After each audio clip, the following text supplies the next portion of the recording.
Hey everyone, thanks for watching. I am Martin Shkreli. This is a deep dive into a company called Iovance. So we're going to look at Iovance in the best, most thorough way we can, time permitting, and then try to, I think my mic's on the wrong mic. Can you guys hear me okay? It's actually pretty good. Never mind. Um, yeah, so time permitting, we'll look at it as closely as we can, and then if we have time for other things, we'll do other things. But somebody on Godel requested this, so I thought I'd oblige and provide my thoughts on that.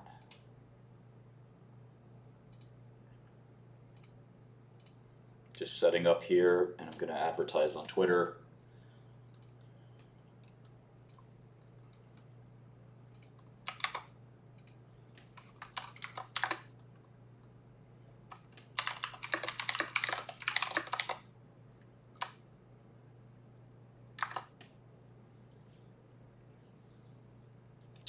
All right, cool. Well, this is going to be a little different if you watch the Bristol Myers deep dive. It's going to be a little different from that because when you look at a company like Bristol Myers, you're kind of doing this like portfolio evaluation of quite a number of different assets in one kind of like bucket. And that's a very different investment proposition from looking at a single asset company or a company with one or two or three assets. When you look at a company like that, you really have to dig deep, really, really deep. It can't be superficial. It has to be this really insane, deep dive, and you can't leave details for just anything. So in any event, let's sort of look up the model. So anyway, this company has Amtagvi, which is Lifileucel for melanoma. And it's cell therapy. I've always hated cell therapy. Um, the reason is change is scary to humans in general. We always get scared of new things. But change is often a really good thing. We have to think about changing our mental models and our frameworks for the way we look at things. One of the things that is scary about cell therapy is it's very different from the way we're used to looking at medicine. We're used to looking at medicine as this is a molecular structure that I can rest easy on, right? I mean, one of my favorite drugs of all time is called Plavix. It's also known as clopidogrel.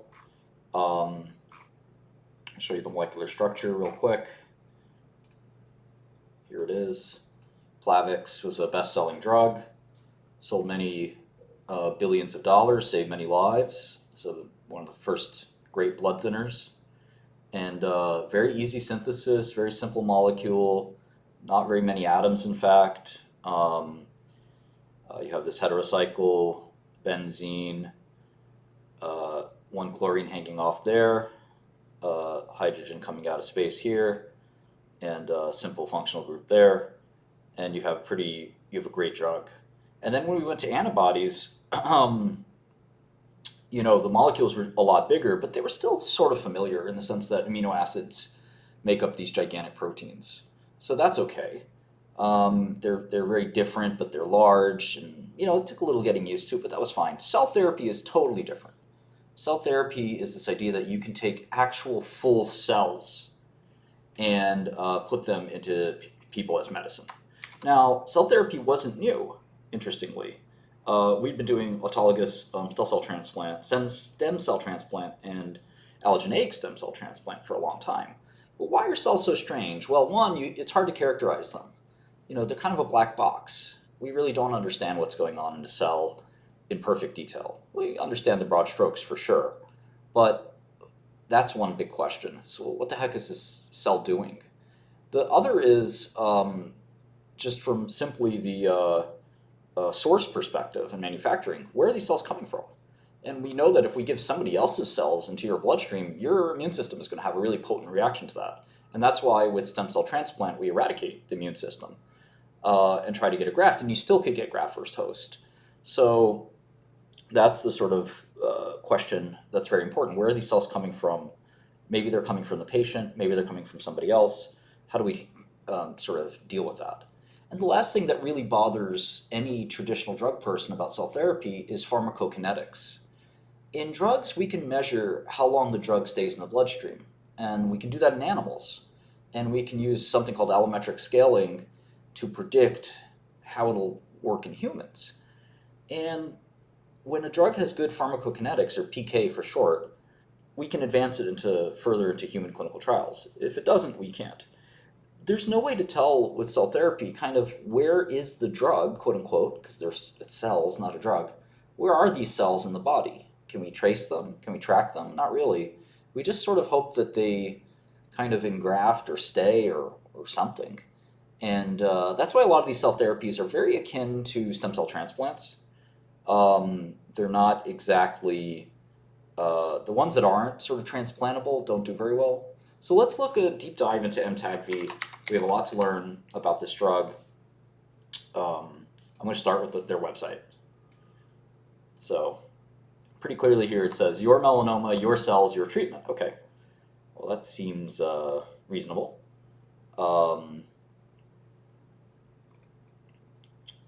Let's see. So there's authorized treatment centers. I don't know where. Just checking where I live. If there's an authorized treatment center near here, it's kind of not great. But I don't know. Let me just try New York. Okay, Memorial Sloan Kettering, we know that one. And New York Presbyterian, two great hospitals here in New York. So if you want this drug, there's how you get it. Which is odd, right? Usually in medicine, oh, there's a third. There's, well, it's two locations for New York Presbyterian. Typically, you know, when you get prescribed a medicine, you don't have to figure out where to get it from. Any pharmacy, something like that would work fine. But here, you really have to go to a special treatment center, which is, again, very, very odd. That's because the drug is going to be manufactured just for you, which is really wild. Again, crazy idea. So one of the big questions I have here is what kind of conditioning, if the patient gets any conditioning, what kind of conditioning will the patient get? And we're going to look into that. I think I looked into it last time, but I forgot. Lymphodepletion with IL-2. So this is a very light conditioning regimen. Usually when you do a conditioning regimen, we're looking at Iovance, IOVA. Please don't spam my chat. If you spam my chat, I get angry. Yes, I speak fluent Albanian, but that's not the concern right now. We're looking at a company called Iovance. Trades on NASDAQ. It's a $11 stock. 300 million shares outstanding, so around a 3.2 billion market cap, 400 million in cash, so 2.8 billion enterprise value. They have an FDA-approved drug called MTAGV. So it looks like you take, and kind of the best way to like really do a deep dive and research this stuff, sorry, is going here. So we're going to type in Lifileucel. Hope I spelled that right. Great. And you can see there's 16 papers, one in JCO, which is a well-known journal. Let's see if there's another well-known journal. Usually it'll be at the top.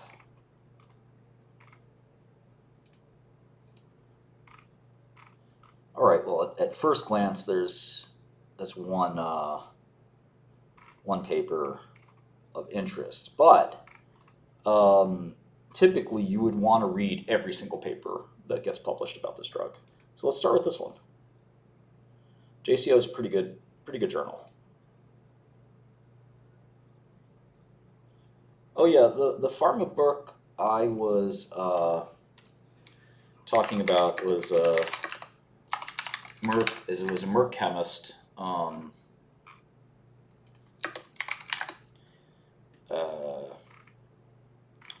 was it called?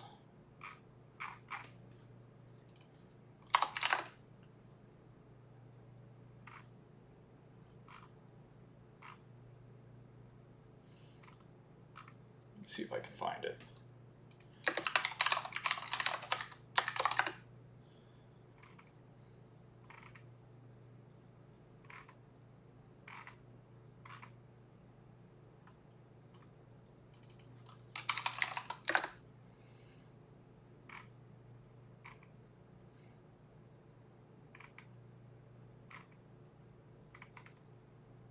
Thanks for reminding me of that. I'm looking for the book.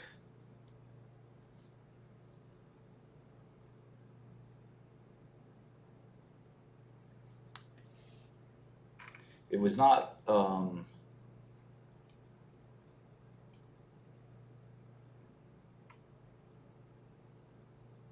yeah, I think this is it. Okay. I'm almost certain this is it.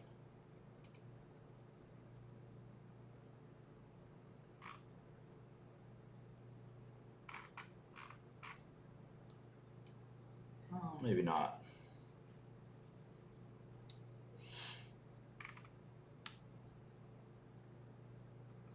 Sorry guys, this is gonna be worth the wait.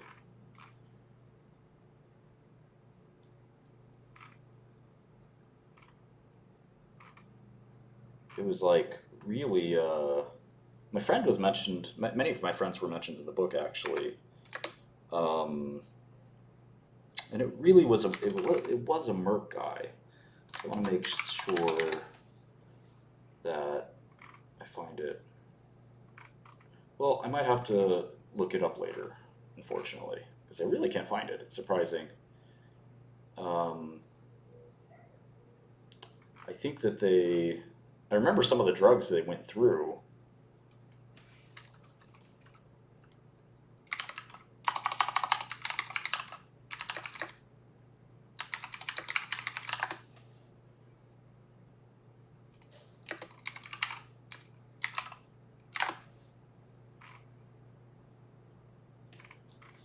Oh well, I don't want to get so sidetracked, but it was a wonderful little book. So I feel bad that I can't remember it, because I probably want to read it again.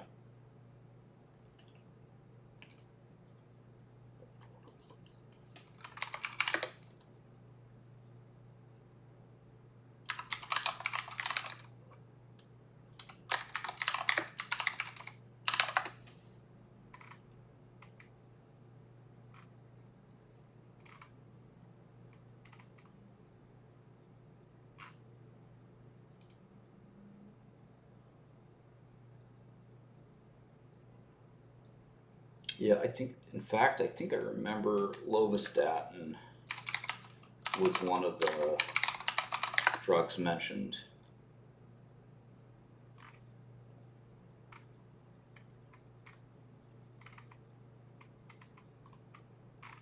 But there are several others. So again, what was Zocor? Do you guys remember simvastatin, right?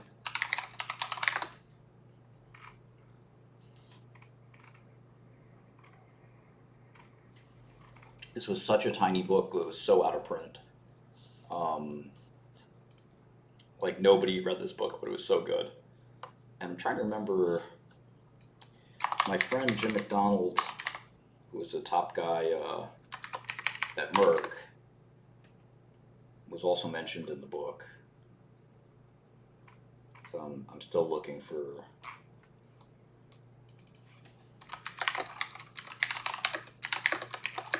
Roy Vagelos, I think, was mentioned in the book too.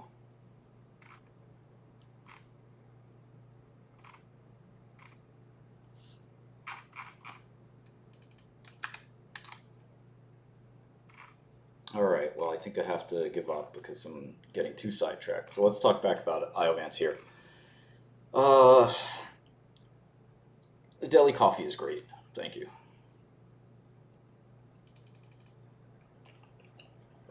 All right, so they call this a tumor-infiltrating lymphocyte therapy. To me, those words don't mean anything. That's really not that specific, and to me, I don't glean anything from that. I just call that cell therapy. So I want to see the details before I'm willing to think about that further. Who are the authors is one of the things I look at first. I recognize some of these names off the bat, but let me just see who the first author is. Okay, this Ahmad Sarnak. It looks like he's It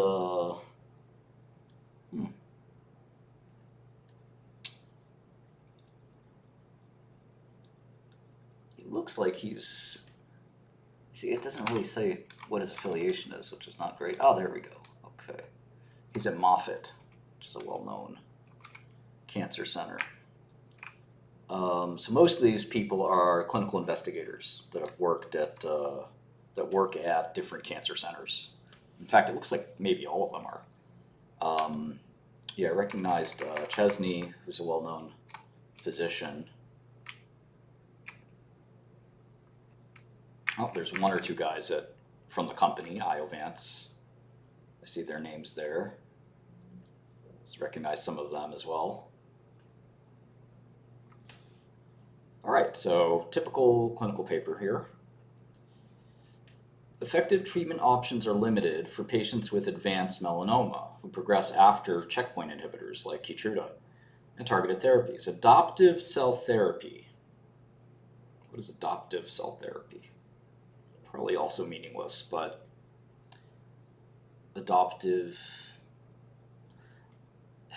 well, whatever that term means, we're going to assume it doesn't mean much. Cell therapy using TILs, or tumor infiltrating lymphocytes, not really, again, a meaningful term. So I would just say cell therapy has demonstrated efficacy in advanced melanoma. Lifileucel is an autologous, aha, now we know what that means. It comes from the patient. Centrally manufactured, so it's not manufactured locally or whatever, tumor infiltrating lymphocyte product. Again, what's a lymphocyte? You know, that's a broad class of white blood cells. It's not really clear what that is. Is it T cells, for example? So we'll just write here autologous. Thank you guys so much. I'm so lucky I've been able to change and influence even a tiny bit some people's lives. But yeah, let's see if we can hang with this company and really understand it. And I'm trying to explain the science as simply as I can. Again, autologous means it comes from you. Auto means it coming from itself, in, I guess, Latin or something. So everything here so far is understandable, right? And a lot of these words don't mean anything. They're words that are used to, I mean, I hate to say it, but like a lot of scientific writing, the goal of communication is to be exact and to convey the precise context you wish to convey. In scientific writing, a lot of times there's just a lot of nonsense. I try to only stream from home because I don't want to distract my colleagues. So I'll probably go into the office a little later, but I just don't want to, when I'm streaming, I'm cognizant that my colleagues probably don't want to hear it because they're programming or something like that. And I get to be more full here. Okay, so far and again, I'm going to take the approach that you don't know anything about medicine at all. But again, scientific writing can be a little confusing. But so far we know what the drug's called, Lifileucel, maybe. And its goal is to treat melanoma, and it's a cell therapy. So it says here, we conducted a phase 2 open label. What does that mean? Single arm, meaning everyone got the same thing. Multi-center, meaning more than one hospital. Study in patients with advanced melanoma. So open label basically just means there's no blinding. Everyone knows exactly what the protocol is going to be.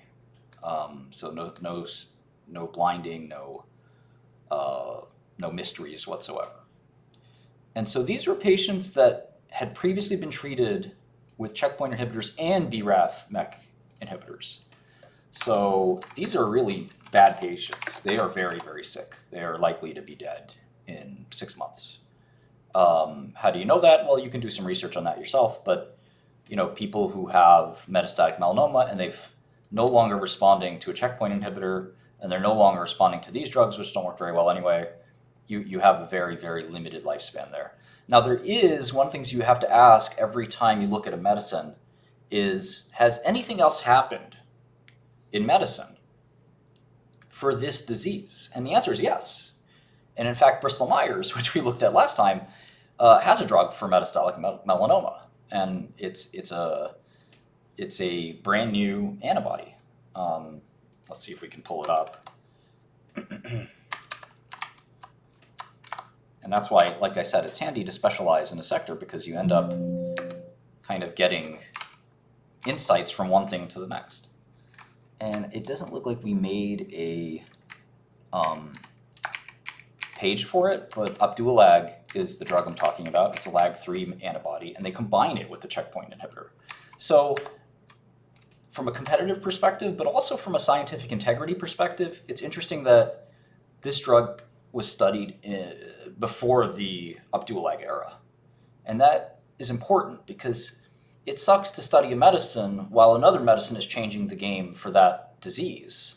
Then it kind of, your medicine is maybe a little less relevant now, because people are going in that other direction. So it's a very, very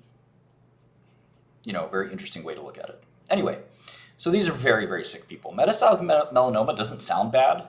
It's like, oh, melanoma, how bad can it be? It's skin cancer. Most skin cancers are not bad, like squamous cell carcinoma and some of the other basal cell carcinoma.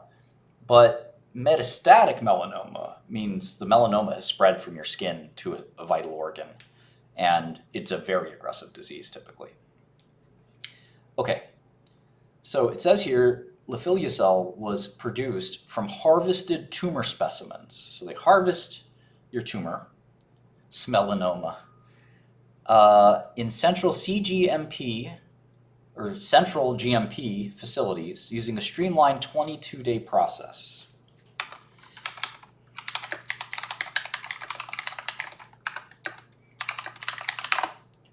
Okay, so it takes 22 days. They cut the tumor out of you, or part of it.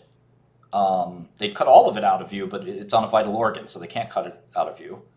So they cut what they can out of you, send it to the facility. It takes 22 days, and then they send it back. So this is very interesting. So typically when you send cells back, imagine sending somebody 1 million cells. Well, how many cells are in the body? Trillions, right? So how many blood cells are there in the entire blood system? Number of lymphocytes in blood. Well, okay, we do know this from complete blood count, right? If anybody went to medical school, there's 1,000 to 5,000 lymphocytes in a microliter of blood. In fact, I have a CBC here somewhere, and if you have more lymphocytes if you have an infection, than less if you don't.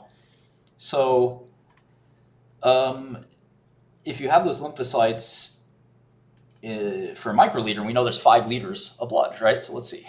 There's 5 liters of blood. So there's 5 million microliters, right?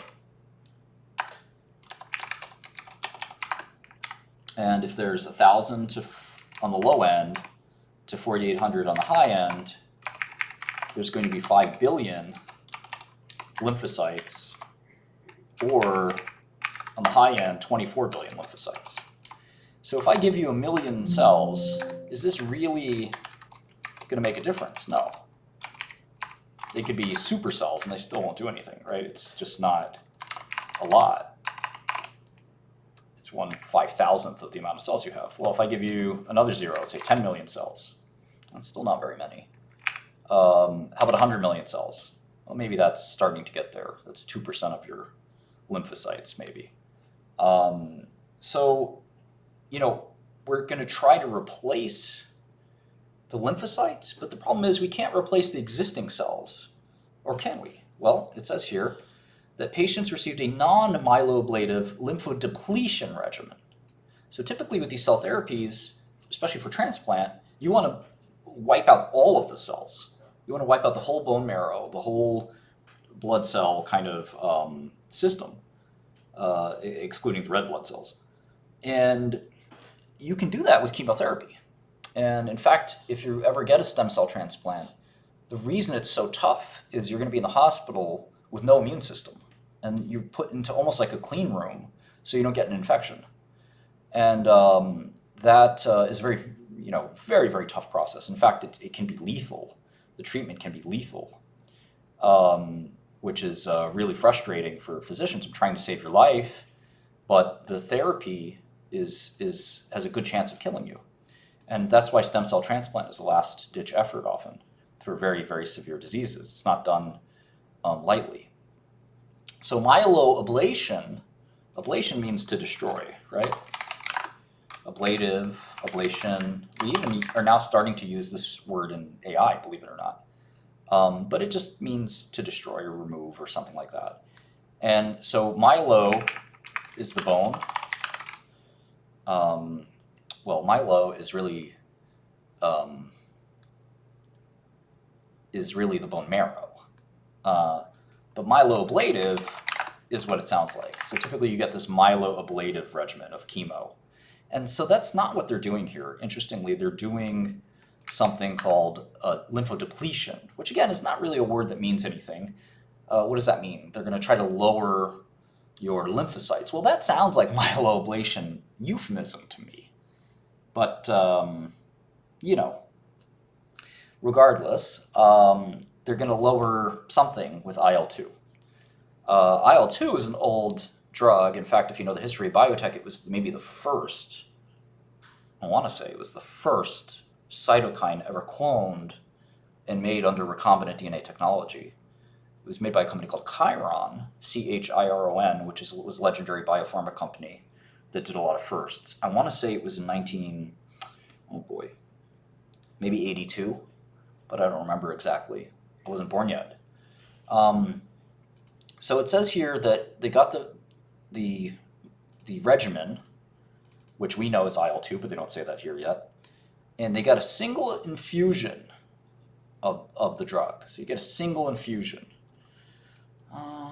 Let's see. Administer single infusion after lymphodepletion.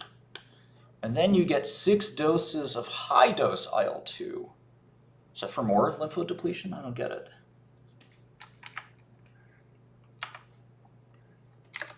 With or after 6 doses of high-dose IL-2. Okay, so we'll get the deep dive on the regimen exactly.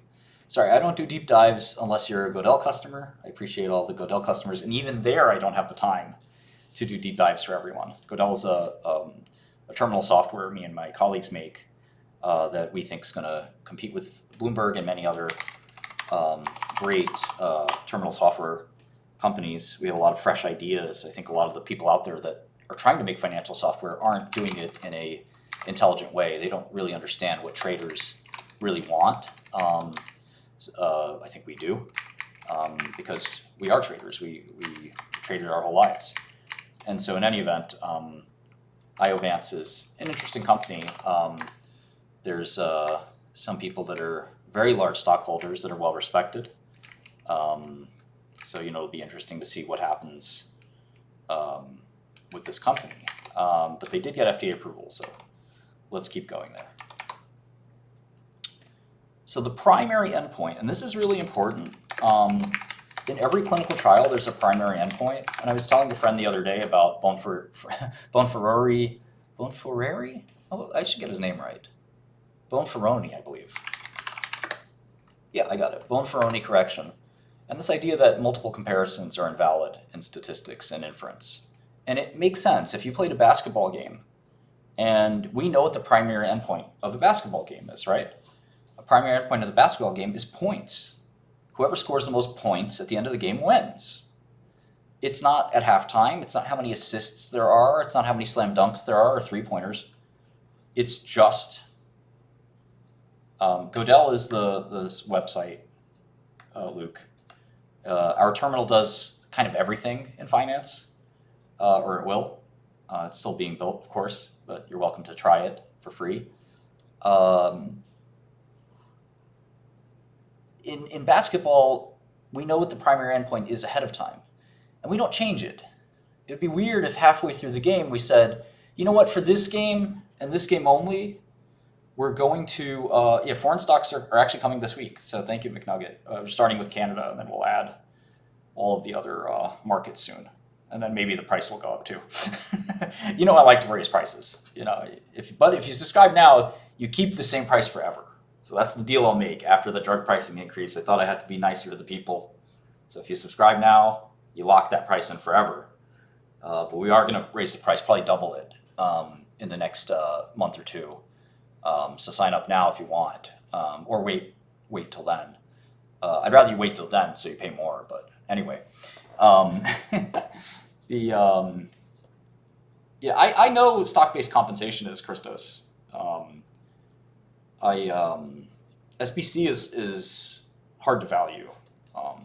Traditionally used Black-Scholes model, and Black-Scholes is not a reliable sort of way to measure stock option cost. If all the stock options expire worthless, then they didn't cost anything. It doesn't mean it didn't hurt the company at all to issue stock options, but it's not really dilutive, and that's what we worry about. Anyway, forget Zoom for a second. Let's go back to Iovance. So the primary endpoint in this clinical trial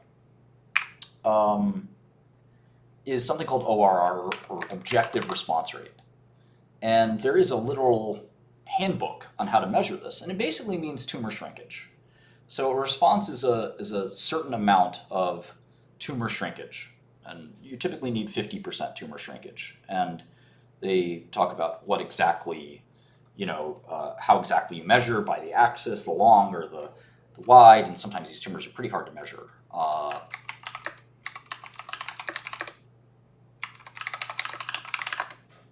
So, you typically need a 50% reduction from the size. And for a complete response, which is obviously pretty awesome, you want a complete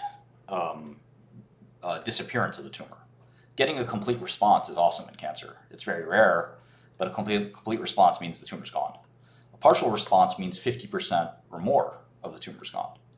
So that's kind of how that works. So the primary endpoint here is objective response rate. And again, I can't stress how important this is, and I want you to wrap your mind around what statistics is like. If in the middle of the basketball game we said, the winner is going to be determined by how many 3-points there are, and it just so happens that your team is leading in 3-pointers, but is down in total points, well, you say, well, that's not fair. You can't change it in the middle and then say, oh, well, we did so well with 3 points, but we missed the game because we lost by points, but we won by 3 points. And it sounds silly when you do it in basketball, but when you do it in medicine, people do it all the time, and nobody says it's silly, but it is. And smart people who know medicine know how invalid it is to do something like that. Now, we can note what happened, but we can't take it as seriously as the pre-specified primary endpoint, meaning before the trial started, we said, this is what we're going to measure this drug by, this successive drug, this drug.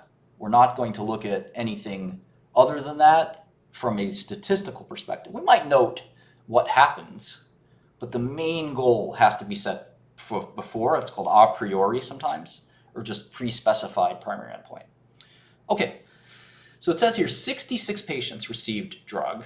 There's a bunch of different numbers here from different cuts of this data, but let's just type N equals 66 with 3.3 prior therapies. That's a mean. So that means that the average patient had a little more than 3 prior drugs, which is a lot for melanoma. So they probably got some chemo. They definitely got Keytruda first. Then they got another PD-1 inhibitor. Then they may have gotten a targeted therapy and then maybe some chemo, and none of that worked, and they're dying. And these are people who are very, very sick. 100% of them got a PD-1.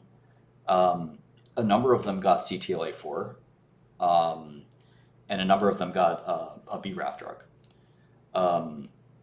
And so what they found was 36%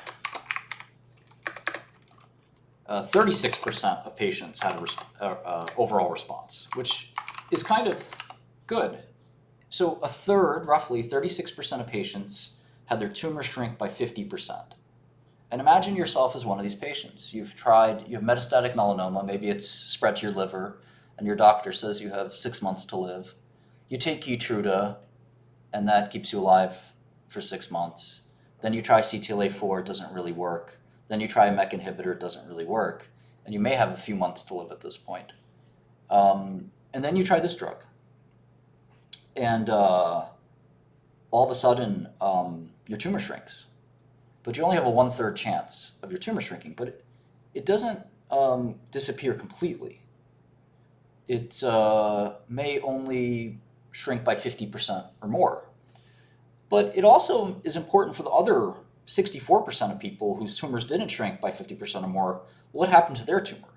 Because if it just stayed in check, well, that's better than the tumor growing or you dying.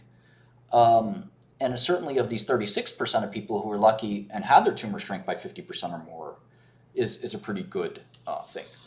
So 36% ORR with 2 complete responses. So 2 patients had complete disappearance of their tumor. And 22% had partial responses. That's the 2 people is quite good, but that's only 2 out of 66, which is about 3%, right? So you have a 3% chance of a cure. But you have a 36% chance or 34% chance, 33% chance of a 50% or better tumor reduction.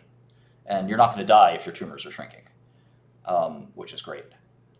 Disease control rate is sometimes what we call people who don't progress, but their tumors don't quite meet the objective response. They don't shrink by 50%, they might shrink by 20% or something like that.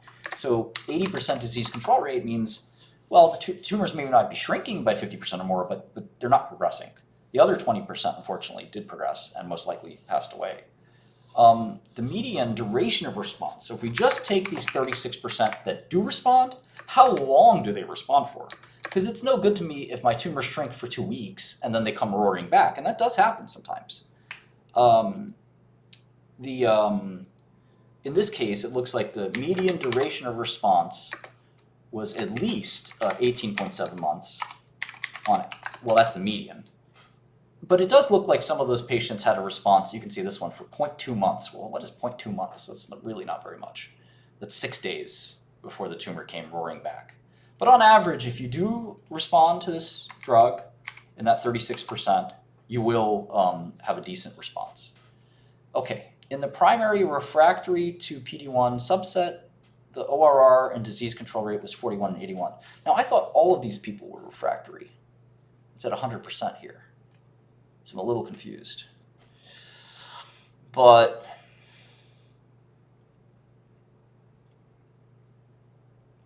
it says 100% previously received Keytruda or Opdivo or any other PD-1. Maybe it meant that they were completely refractory to PD-1. I think that's what it means. Not that they took it, it worked okay, and then they progressed, but from the start, PD-1 never worked for them. I'm not sure this is even worth noting, but I'll write it down anyway.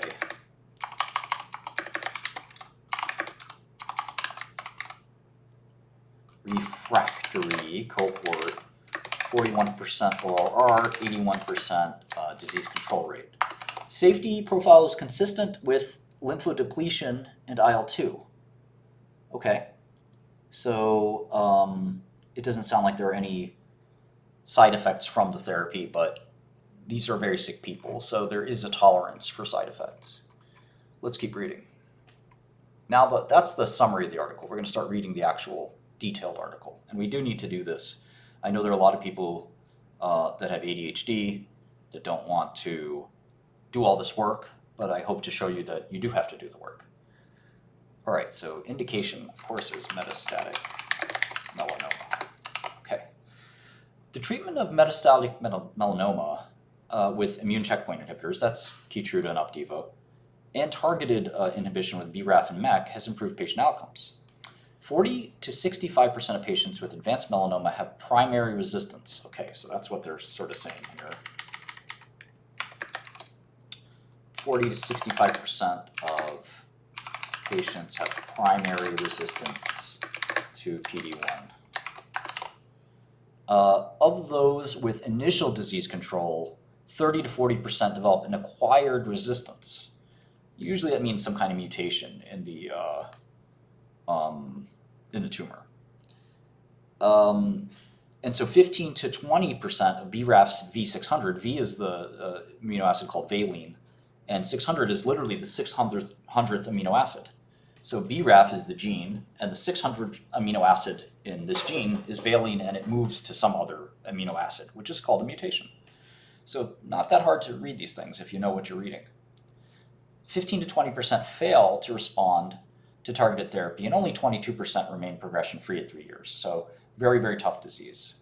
Although primary resistance is lower in patients treated with PD-1 antibody plus CTLA-4 antibody, those are two drugs together, and they're fairly toxic. You know, these targeted therapies that promise to eliminate the side effects of chemo, well, we don't quite get there yet. 36% of, and I understand PD-1 is not exactly a targeted therapy, but it was supposed to be this post-chemo era, and it's just a different kind of chemo in a lot of ways. Anyway, 36% of patients discontinue therapy because of adverse events. That's what I'm talking about. 88% because develop immune-related adverse events. These drugs work by revving up your immune system, the PD-1 inhibitors. So anyway, patients progressing after PD-1 and CTLA-4, and after targeted agents have very limited options. 4 to 10% have responses to chemo. And the limited median overall survival is 7 months. I said 6 months earlier, so not too bad. It's gotten a little better, I guess. But it always used to be 6 months. So now you have 7 months if you failed all those drugs. So really dire prognosis. There are no treatment options with approval based on data from patients with melanoma who have progressed after checkpoints for BRAF wild type. Wild type just means the normal mutation, or not the normal mutation, the normal gene that everyone has. In other words, the gene that's in the wild, hence wild type. For one line of, so these would be second line patients who have failed Keytruda or Opdivo, or 2-line for people who have failed Keytruda or Opdivo, and also a BRAF specific drug that specifically targets that mutation. In addition, patients recurring with melanoma after adjuvant, so this is before surgery, PD-1 therapy for high-risk disease represent emerging unmet need. Great. So this is just a background of basic melanoma background. And that's what's nice about these papers is usually the first page will give you a nice, soft introduction to the topic. Sometimes these papers just dive right into the deep science, and if you're new to the space, sometimes when I read papers in other disciplines, I get lost, within the first sentence, and I don't like that. So unfortunately, that's how it works. All right, adoptive cell therapy with TIL, which again I think is their term, which I don't like. Everyone wants to make a euphemism to stand out, but it's basically, this whole thing is just a cell therapy to me. Cell therapy offers a potential therapeutic option for melanoma, but it has not been studied extensively in the checkpoint era, or the PD-1 era. Cool. Their cell therapy, which they call TIL, are enriched with polyclonal T cells with diverse antigen specificity. And again, I kind of want to understand how they get there. That they get confident to sort of say that. Okay.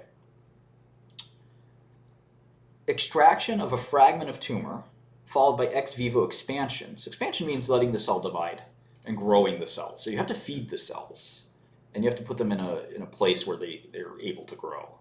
So autologous, let's see. Resection, autologous, well, let's see. Tumor resection followed by expansion.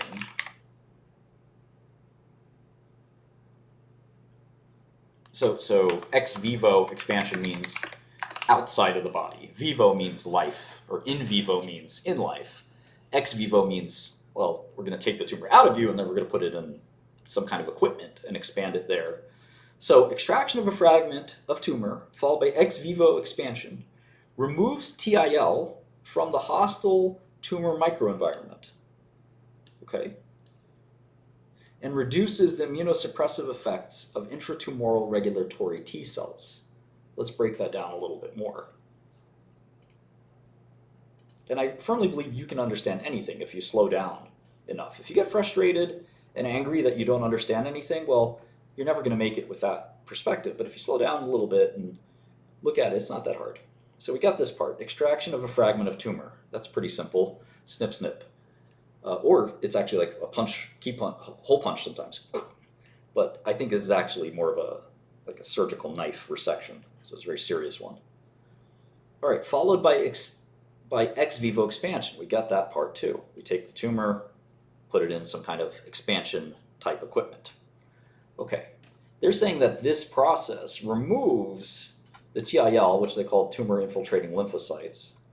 Lymphocytes, you mostly think of T cells. Removes TIL from the hostile tumor microenvironment. So there's a tumor microenvironment sort of around the tumor and in the tumor that's a little different from outside the tumor. And people have studied the acidity of this microenvironment, its predilection for glycolysis and other things. But personally, and there's also other structures around the tumor, like stroma, extracellular matrix structures. But in any event, they say extraction of a fragment of this tumor and expansion removes the TIL from the tumor microenvironment. That makes sense because you're not taking the whole tumor with you, right? You're just taking a piece. And those TILs no longer have to deal with the hostile tumor microenvironment that's fighting them, right? The tumors evolve mechanisms to fight your body's immune system. So instead, once you take that tumor fragment away, it can't rely on the rest of its buddies, the rest of the microenvironment, to stop the T cells. Well, that's important. Okay, so by doing that, it reduces the immunosuppressive effects of intratumoral regulatory T cells. So immunosuppression means less immune system. Suppress the immune system. But that's what's fighting the tumor. So you don't want that. But your body does that.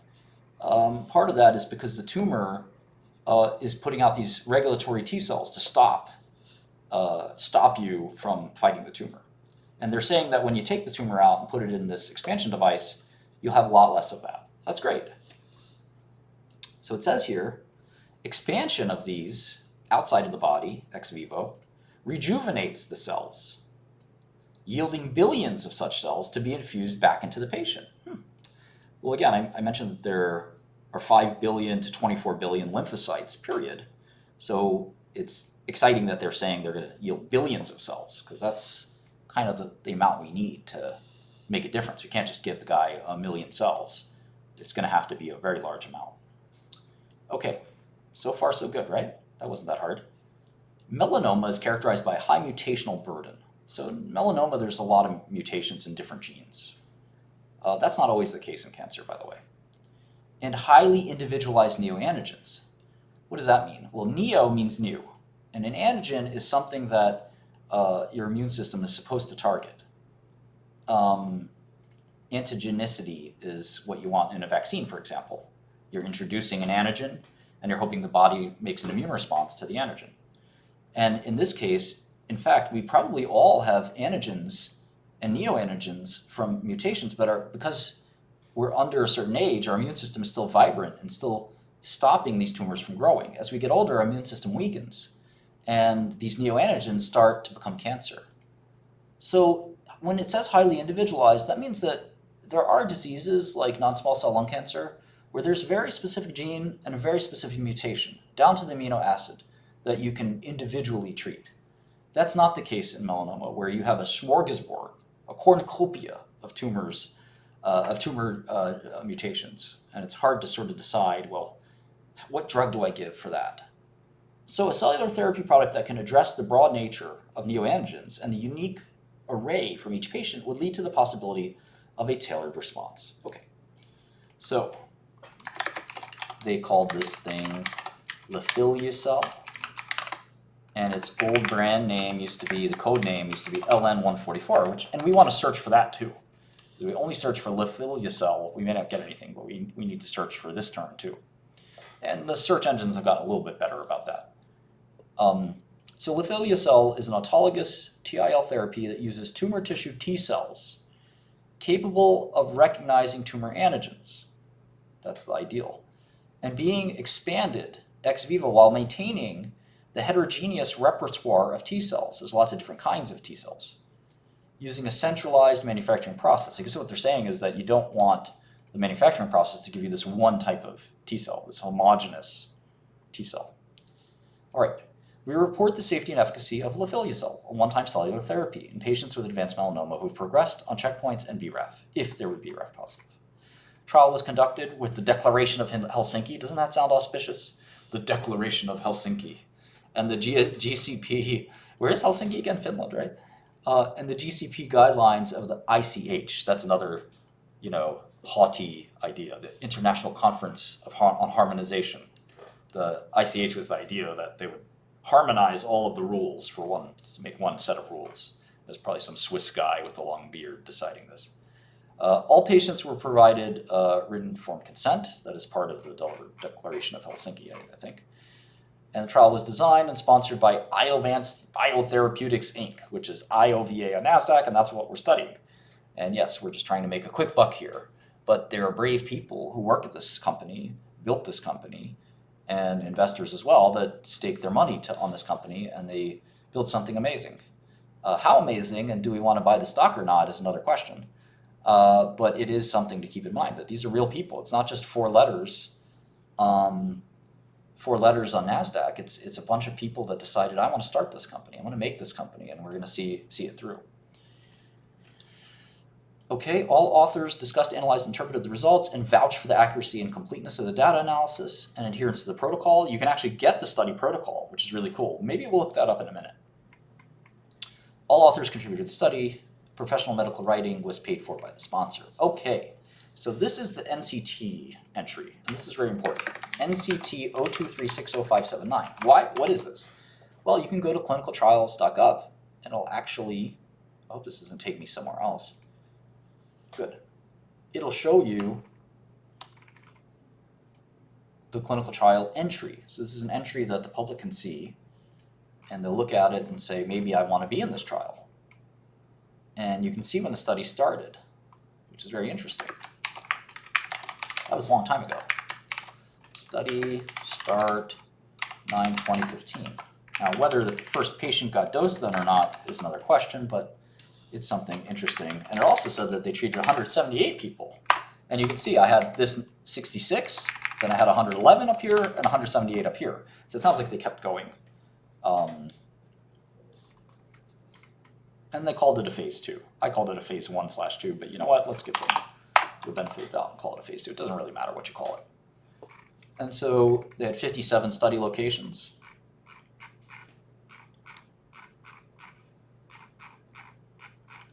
And what's a secret about these open label studies, and I'll tell you guys a little bit of Wall Street secret that may be obvious to you, maybe you already knew it, or maybe it's brand new to you. If you know where these studies are, like for example, the Sarah Cannon Research Institute in London, and you ask the doctors who work there, maybe you're friends with somebody who worked there, or you went to high school with the doctor there or something like that, and you say, Dr. Smith, are you in the Iovance trial? Yes, I am. How many patients have you dosed? Well, I dosed 5 of them. How are they doing? Well, 4 of them got cured. You may want to go buy the stock. You may not want to go buy the stock, depending on what your lawyer tells you. I don't suggest it either way, but it is something that could be due diligence on one hand, but some people may call that insider trading as well. Got to be a little bit careful. It's complicated. What if one of the patients posts on social media?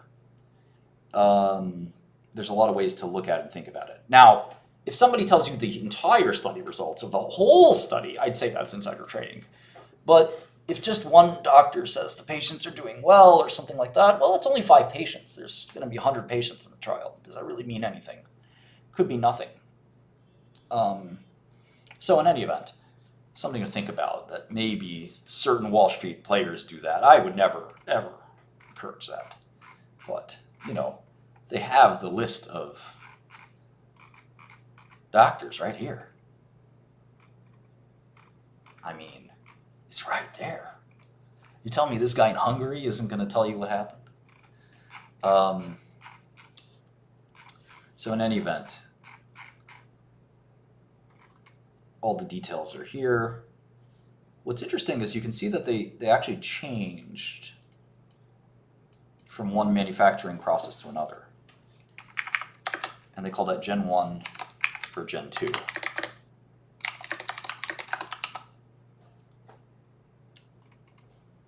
And then they had this, where maybe they were going to retreat.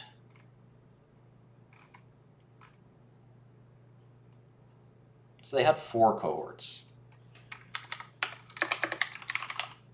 Gen 1, Gen 2, retreatment, and I'm not even sure what cohort 4 is.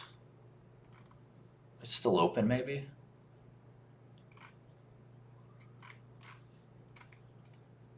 Shouldn't still be open.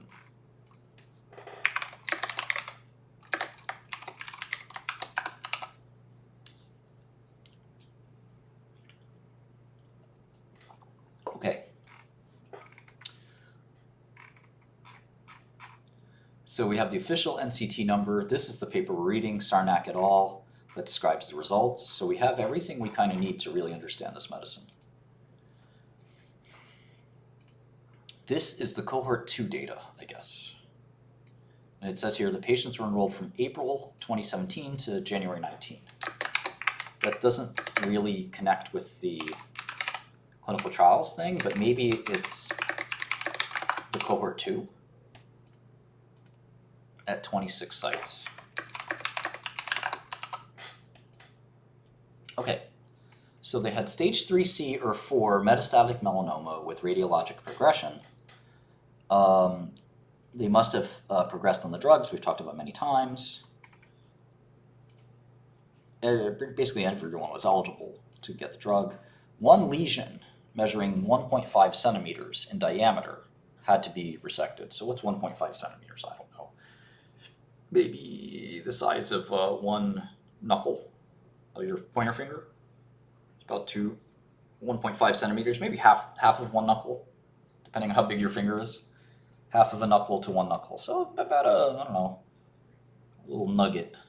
Maybe not quite a grape-sized resection, but around a grape. But that's the minimum, so maybe a grape. Think of the size of a grape. So they have to take that out of you. And they shipped that away and processed it. 22-day process that results in a cryopreserved product or a frozen product. Shipped back to the patient. Now, it's not giving us a lot of details about how it works or why it works or how it's made, but this is a clinical journal. So they really just talk about clinical trial results. Patients received a non-myeloablative lymphodepleting regimen. Aha! So it's actually not IL-2. They got something different. They got cyclophosphamide, which is a serious chemo.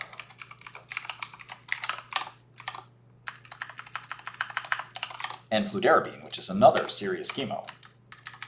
These wipe out your immune system. Not as bad as some other drugs that could wipe out your immune system, like melphalan, I guess. But these are serious,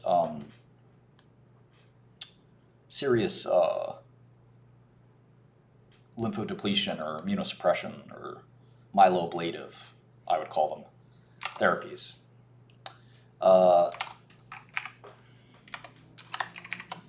So single infusion of 10 to the 9th power, which is a billion cells, of Lifileucel after cyclophosphamide and fludarabine.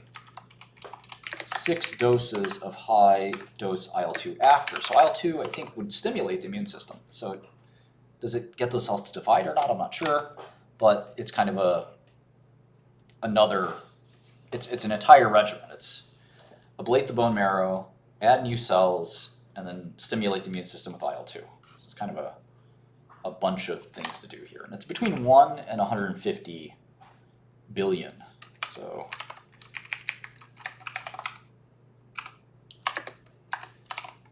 cells. So 150 billion cells? That's more than the cells you have. I think a bunch of the cells do die or get washed out or don't make it, but that's kind of a lot. So you have to thaw it and administer it 24 hours after the last dose of fludarabine.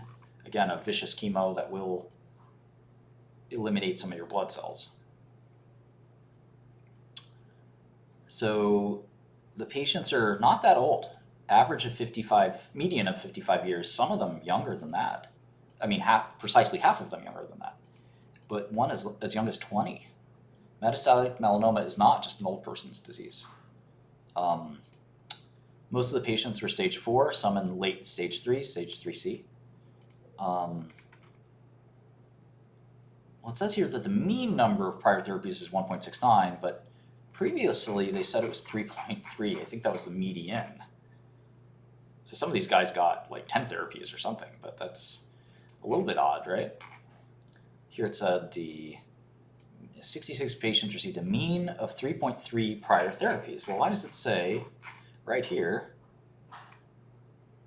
3.3? Okay, 3.3. I was looking at this thing, 1.69 standard deviation. Got it.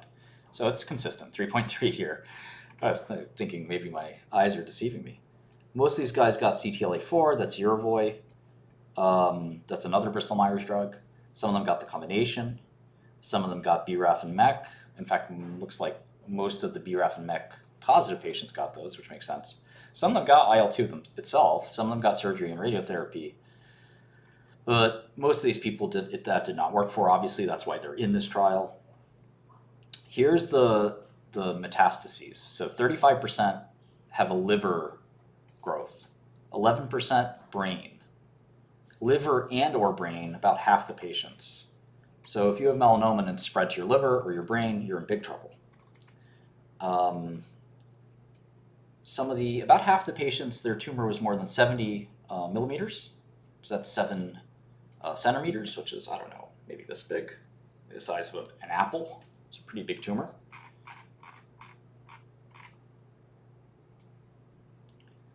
How many tumors at baseline? More than 3 on average. Pretty scary. In fact, almost all of them had more than 3. So on average, 6 different tumors. Oof. Yeah, can be very vicious. And most of them stopped Keytruda or something like that 5 months ago. So again, I would say most of these patients don't have very long to live.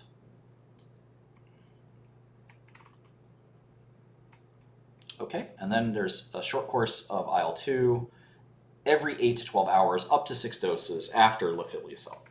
Primary endpoint is, as we discussed, pretty simple statistical analysis. Rapid enrollment, that's very telling.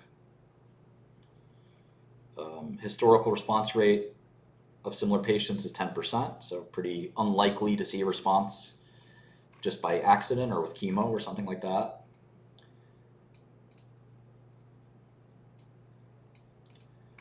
Again, 2 people had partial response. Some people had what's called stable disease.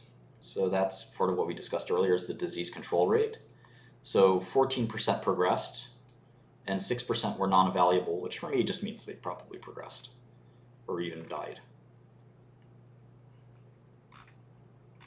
This is a really usually great chart to look at. This is sometimes called a waterfall chart.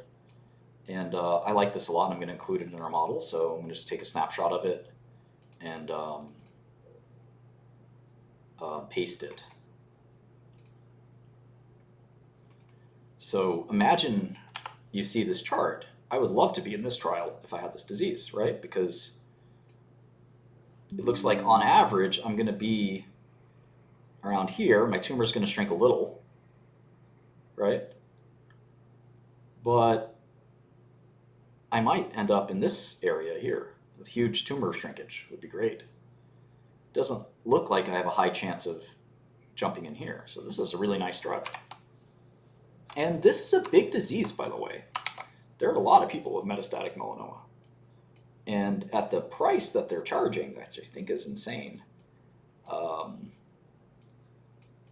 insanely high price, they can definitely sell a lot of drug. And last quarter, they sold $13 million.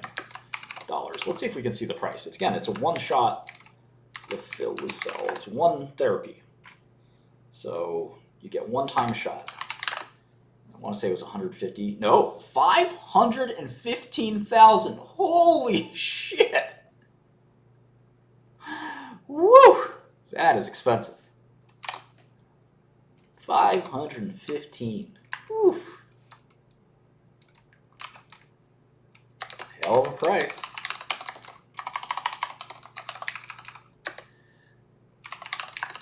Man. So metastatic melanoma is more rare than lung cancer or some of these other diseases. But let's do a little modeling here. Let's try this. Of course I'd raise it. Of course I'd raise it. JD Blart knows, longtime follower. He knows I'd raise that. Why not a mil? Fuck it. Why not? All right. Is your life, see, this is the way I would pitch it. I would say, is your life not worth $1 million? And the patient's sitting there thinking, he's right. My life is worth many millions. Yes, it is worth more than $1 million. Your life's worth billions. It's infinite. So $1 million is nothing.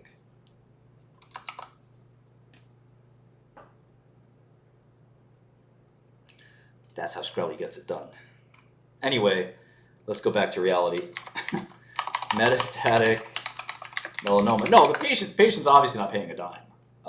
Nobody could afford that. They might pay a copay, but even then, for cancer, typically they're not paying a dime. So what's the prevalence or incidence of this? Incidence.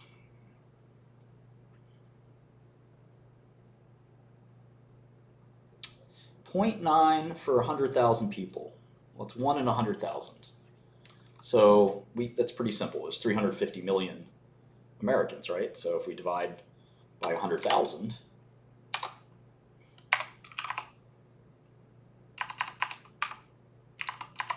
we get 3,500 people get metastatic melanoma every year.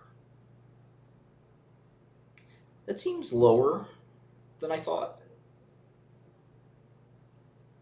But we can look for some other data too. It is fairly rare, I must admit that. But I thought it was a little bit higher than that.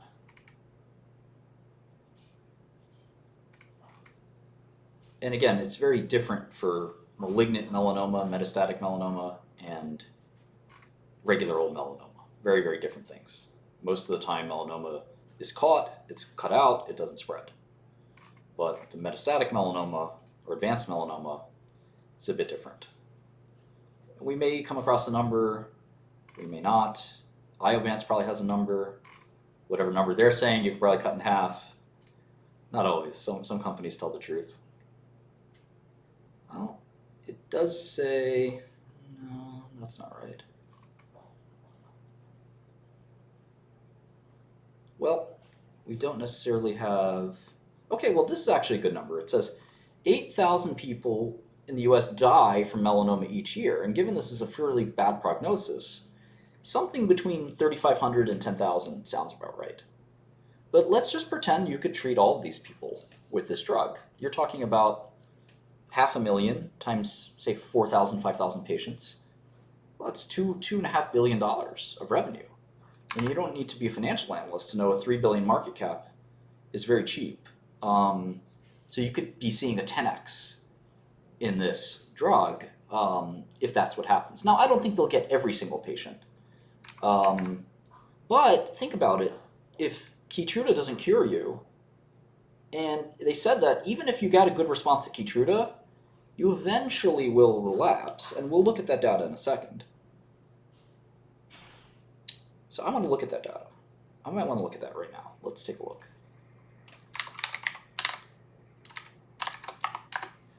So Keytruda was the main thing. Before Keytruda, it was 6 months, you're dead, that's it. Goodbye. No chance. Pembrolizumab and Opdivo, nivolumab, they changed the game. So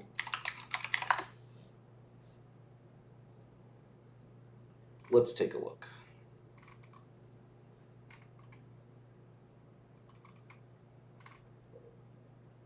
This is stage 3. Adjuvant, early stage, adjuvant. It's a lot of trials. 7-year follow-up of Keynote-006. This is what we're looking for. Phase 3, Keynote-006. Pembrolizumab versus ipilimumab. That's your boy. From Bristol Myers versus Pembro, which is Keytruda from Merck, and Yervoy from Bristol Myers. This is not an Iovance study. So this is a long-term study. Median overall survival for Pembro was 32.7 months. So again, imagine going from 6 months to live to almost 3 years. Amazing. Huge breakthrough. That's why Bristol Myers did an amazing job there. Ipilimumab, not as good. 15.9 months, but still better than the old standard of 6. But it looks like on average, you know,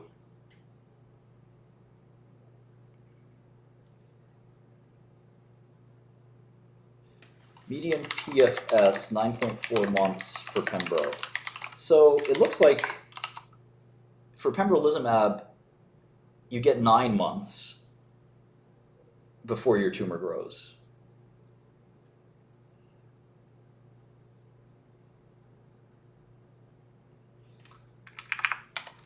And it was a 56% ORR. Nope, hold on. Maybe we should just open the file. So what I'm trying to do here, if you can't put it together, is I'm basically trying to figure out how many people will be eligible for the Iovance drug.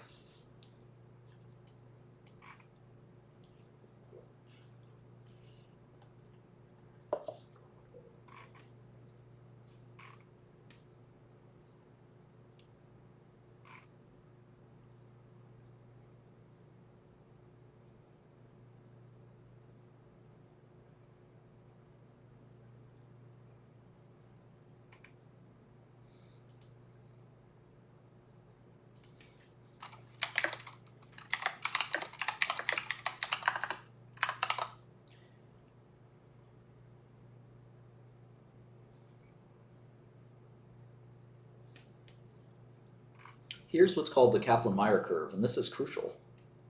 This is really crucial.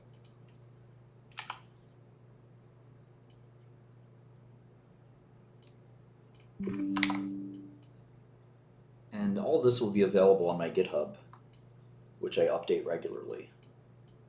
And that's free of charge for all of you wonderful people.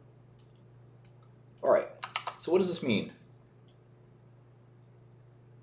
Do you want to be in the blue group or the red group? Blue group did better. And it looks like about half these people are going to have this really long response, but half of them are not. And so I'm going to use this data to try to construct a model of people that are available for this disease to be treated. So I'm going to go back in time a little bit.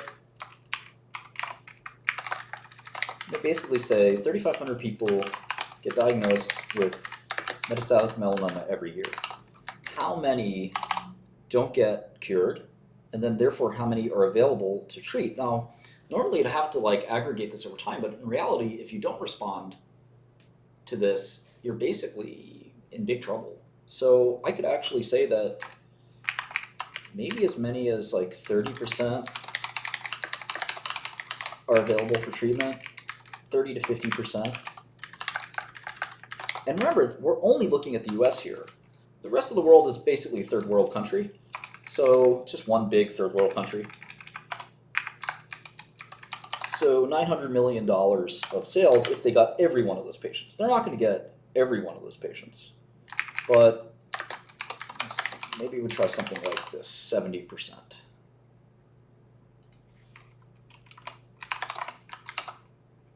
Well, you know what? It'll start with 20%, and then maybe it goes up and it caps out at 70.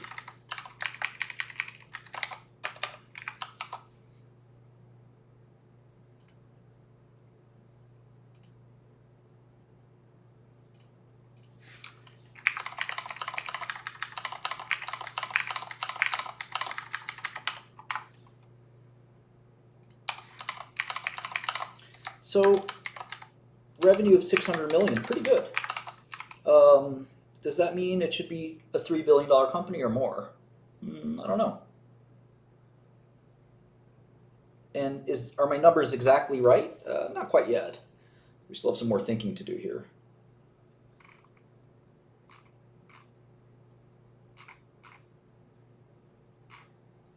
And you know what? Just for your benefit, I'm going to save this. I'm going to save this in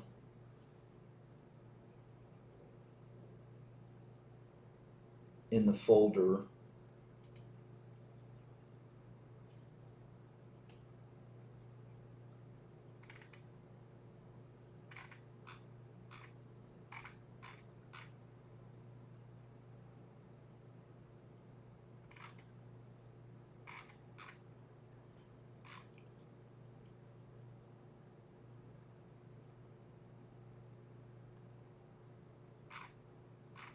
I probably want to review some of these references, especially the ones about Lifileucel and how it works.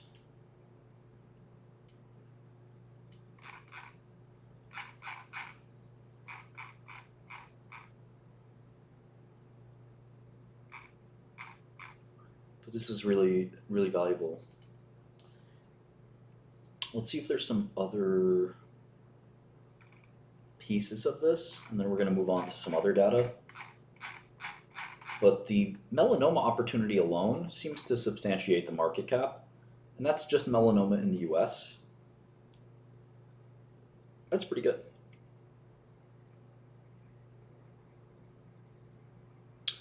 All right, let's see if we can look at something else. Let's look at the press releases from the company. What are they talking about? What are they excited about?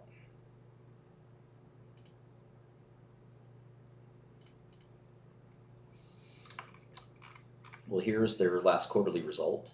I wonder if they did a conference call. Probably, right? Okay, they gave guidance.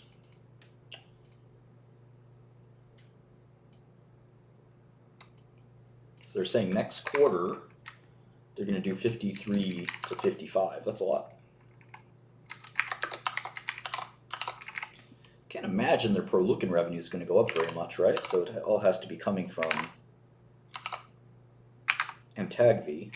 That's only 80 patients, if you think about it. If you look at the price tag, you can actually tell how many people exactly took the drug. You can back into it by just dividing. So if they had 13 million in revenue, well, 24 people took the drug, 25 people, 78 people here. Still very large market they can address. There's probably a few thousand people that they could get this drug to. So, I don't know, let's say they add another 50 patients.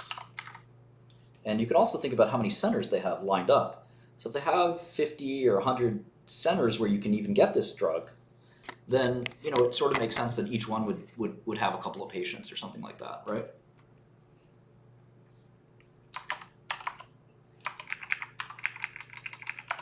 Okay. Cost of goods for this is going to be a little bit higher than normal.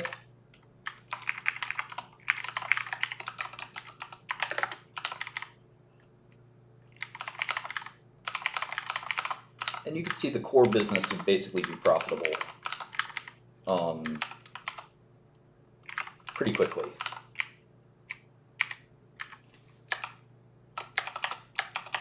And the nice thing about cell therapy is it never goes generic. Those pesky generics really hurt pharmaceutical companies. They make our revenue go down a lot. I don't like that. And you can't really make a generic cell therapy. So that's great news for Iovance. This drug will be around a long time.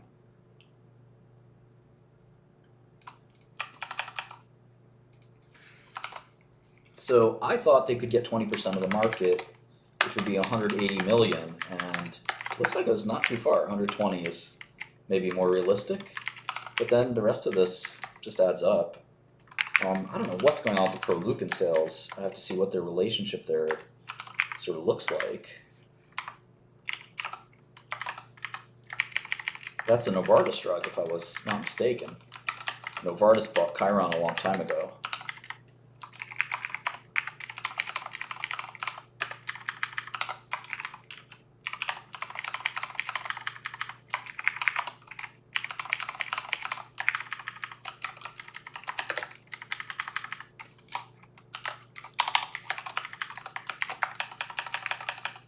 Looks about right. Costs about $125 million to run an operation like this. That, you know, between your sales force and your general expenses, that's basically correct. Might get a little leverage if you sold the company to somebody else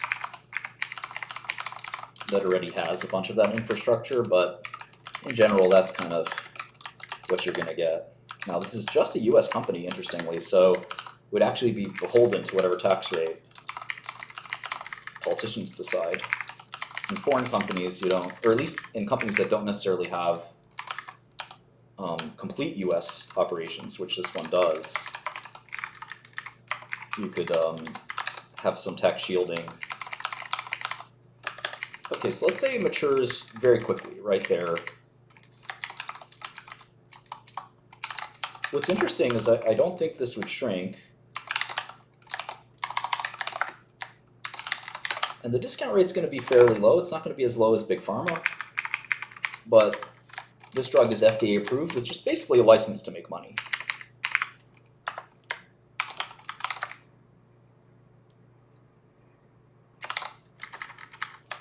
Okay, so what is this worth?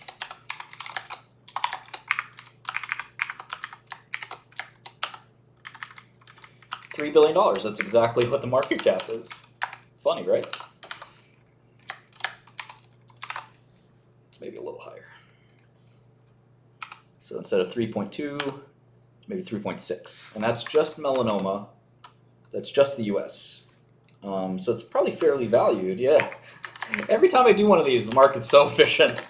But, hold on. I'm assuming they're doing something else. They're not just doing this. Oh, wow, they're saying, well, they have guidance for the next 2 years. Isn't that funky? I didn't notice that. Do you see that? They're saying they're going to do 450 to 475 in 2025. I have them doing that kind of in 2026. So what are they smoking? Well, maybe. Oh, I'm looking. Oh, you know what? This should be in 2024 anyway. Yeah. So in fact, maybe they're not smoking. Maybe that's right.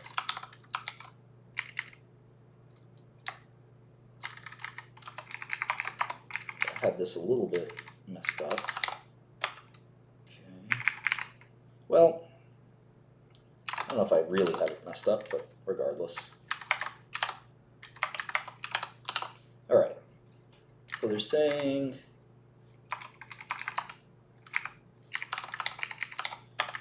they're going to do 450 to 475 next year. That's juicy. It's really juicy. It's a big number. it's kind of ballsy to predict your growth curve like that.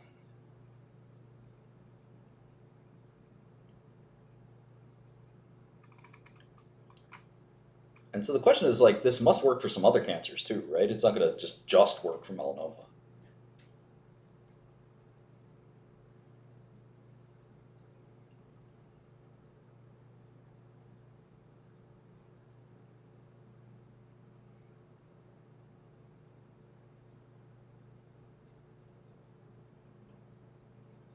They're basically saying that they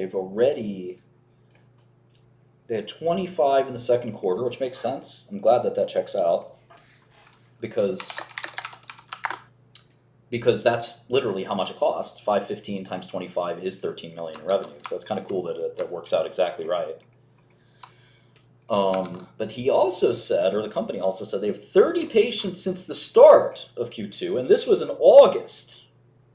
So that means that they're kind of on track for my number, which is 78. If you think about it, they might even beat it.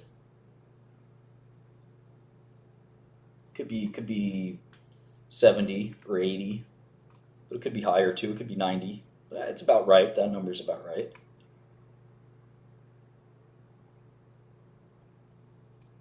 %70 gross margins, what I guess, more or less.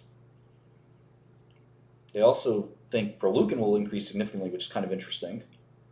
I want to know what their Proleukin deal is. Approved 2/16/24, so a couple months ago, 6 months ago or so.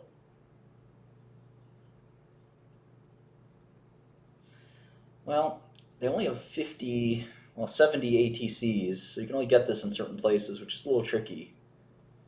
You have to be at a top hospital to get this. So I think the most they can penetrate into the market is going to be even less than 70%. So there must be more patients than I think. We'll have to see.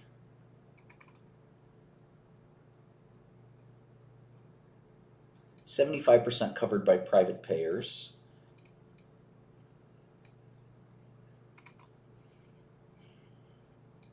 $20,000 patients annually with the US and a few global markets. Okay. Well, 20,000 patients would be $10 billion. They're not going to get that. I have a more reasonable number, 2,000 patients, which is only US. Maybe that doubles for the rest of the world.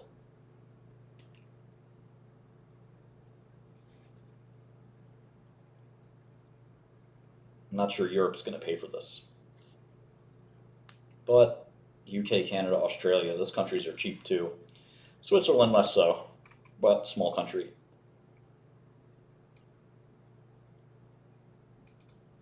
Cohort 1A.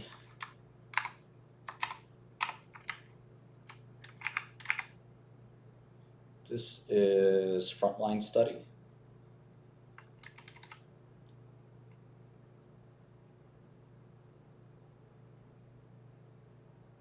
Yep.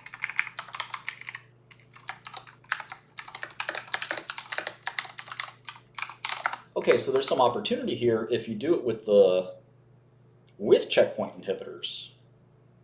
In fact, they want to do it with the new Bristol drug, relatlimab, or Opdualag. Huh.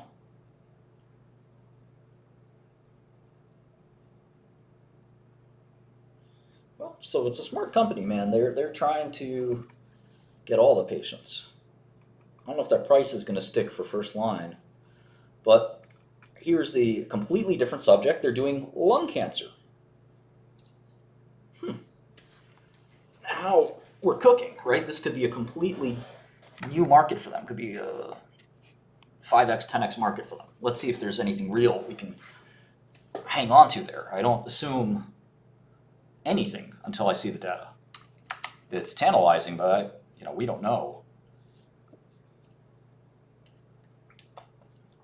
until we look at it, right? So they have a post-anti-PD-1 non-small cell. Non-small cell is a pretty big market, many billions, even in refractory second-line, third-line market.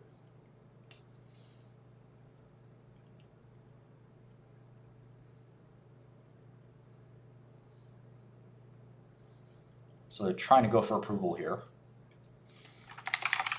Complete enrollment with data in 2025. BLA in 2026. Okay. They also have endometrial cancer.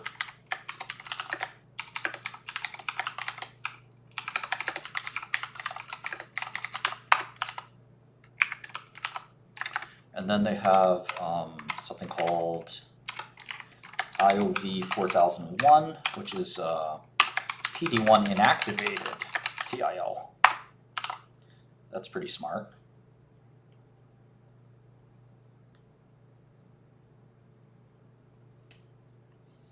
I'm guessing they would do melanoma, yeah. Oh, and this is actually in clinical trials already. I like this so far. I have a new IL-2 as well.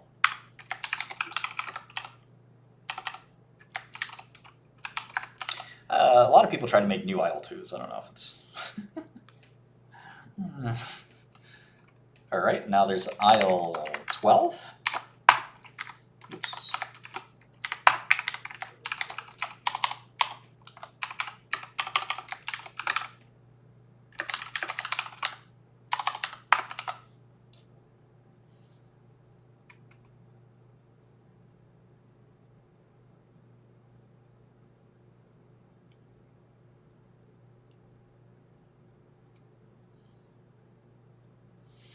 Looks like they can't even treat that many patients.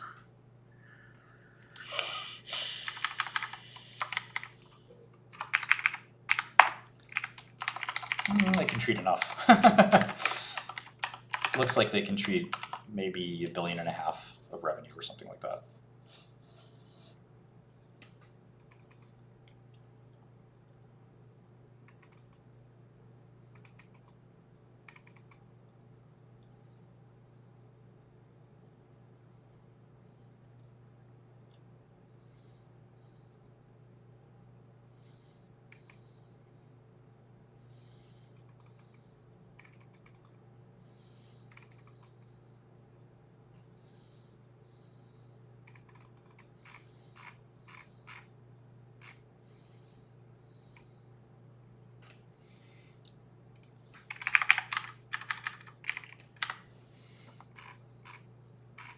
All right, pretty useful, pretty interesting.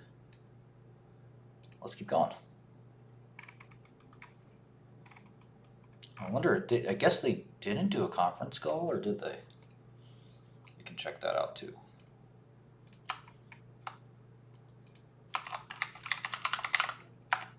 Yeah, they did a conference call. Okay, let's listen to that real quick.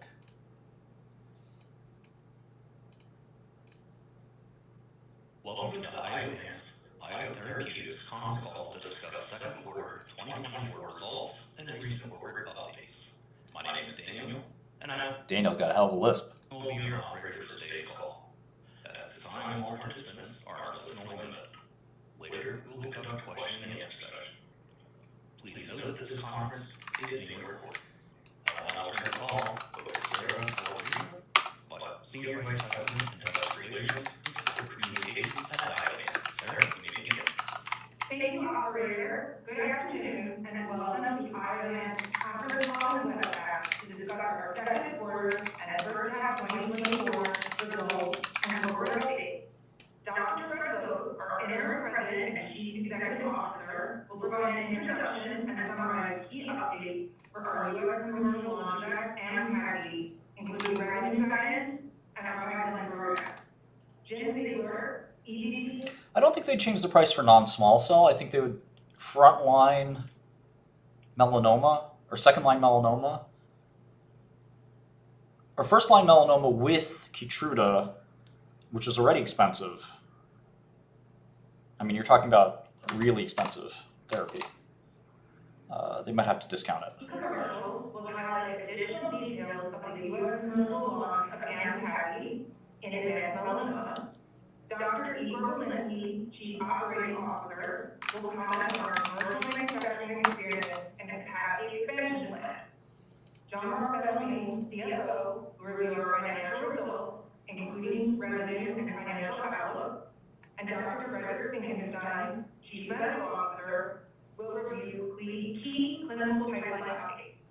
Dr. Brian Gassman, EVP Medical Affairs, and Dr. Ross Curry, EVP Regulatory Affairs, are also on the call and available for the Q&A session. Earlier this afternoon, we issued a press release that can be found on our corporate website at iovance.com. Before we start, I would like to remind everyone that statements made during this conference call will include forward-looking statements regarding Iovance's goals, business focus, business plans and transactions, revenue and revenue guidance, commercial activities, clinical trials and results, regulatory approvals and interactions, plans and strategies, research and preclinical activities, potential future applications of our technologies, manufacturing capabilities, regulatory feedback and guidance, payer interactions, licenses and collaborations, cash position, and expense guidance, and future updates. Forward-looking statements are subject to numerous risks and uncertainties, many of which are beyond our control, including the risks and uncertainties described from time to time in our SEC filings. Our results may differ materially from those projected during today's call. We undertake no obligation to publicly update any forward-looking statements. With that, I will turn the call over to Fred. Thank you, Sarah. I am pleased to host this afternoon's conference call to discuss our 2024 second quarter and first half results. We've had a couple of years so far, and following our first FDA approval and successful start the U.S. commercial launch in Efficacy for patients with advanced melanoma. First, we are very pleased to see exceptional demand for Efficacy. Our second quarter product revenue was $31.1 million, inclusive of recognized revenue from Efficacy and Protocol.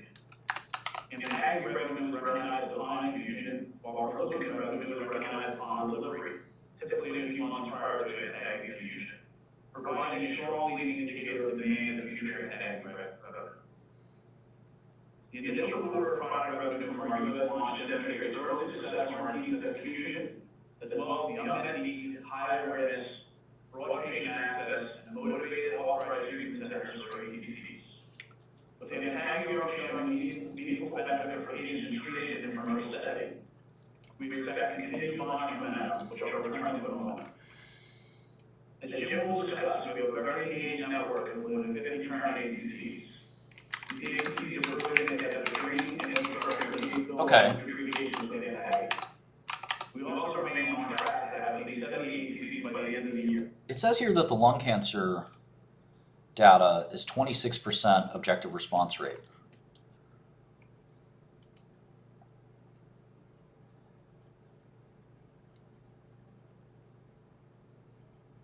It's not that high.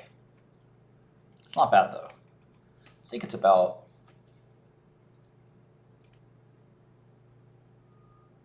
I'm trying to think of a therapy that would fit in looking at this. It's probably not that different from chemo, to be honest.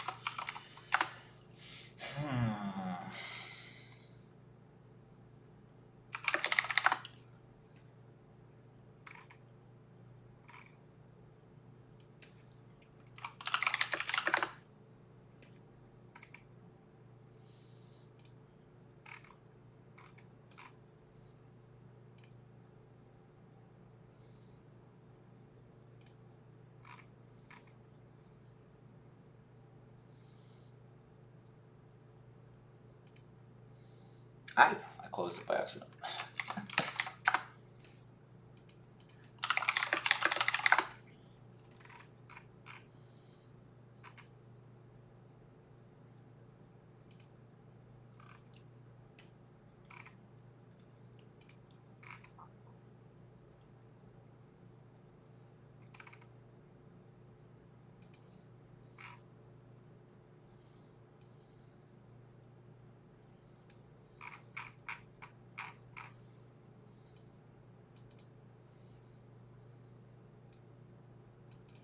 Can you give Avastin? guess they give.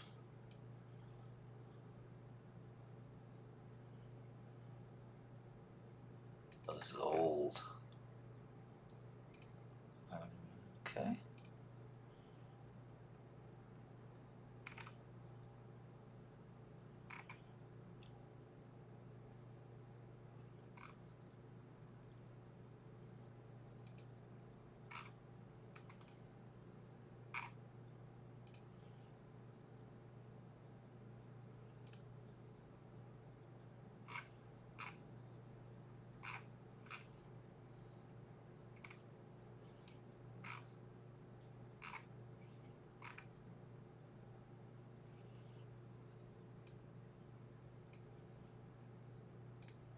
So first line, you have anywhere from 30 to 45%. I have a new analyst joining me here. She might make some commentary. What do you want?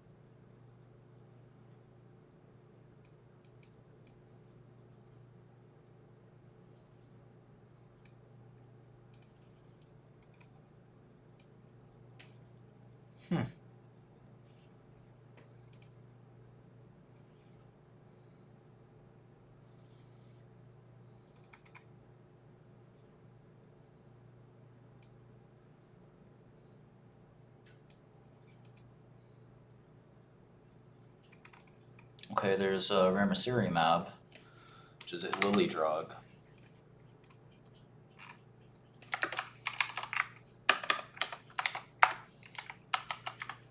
And then you have Nintendamab, which I always joked is a pretty funny Nintendo drug.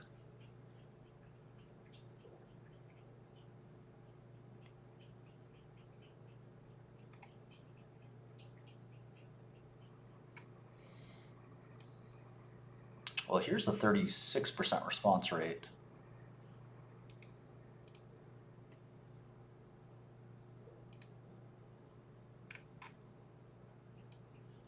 Another one, 32%.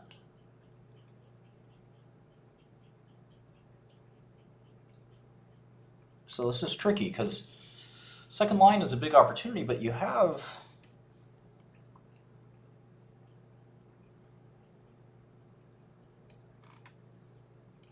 are getting that range of results anyway. So getting a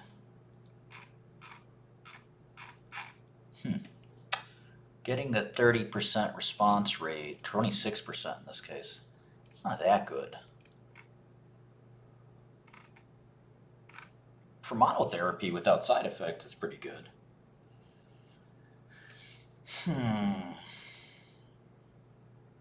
Somebody says docetaxel, Taxotere, is standard second line, but don't you give a VEGF too?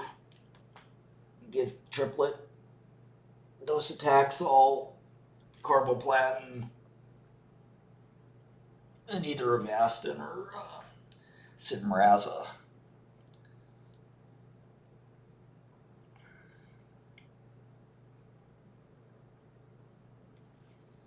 Interesting.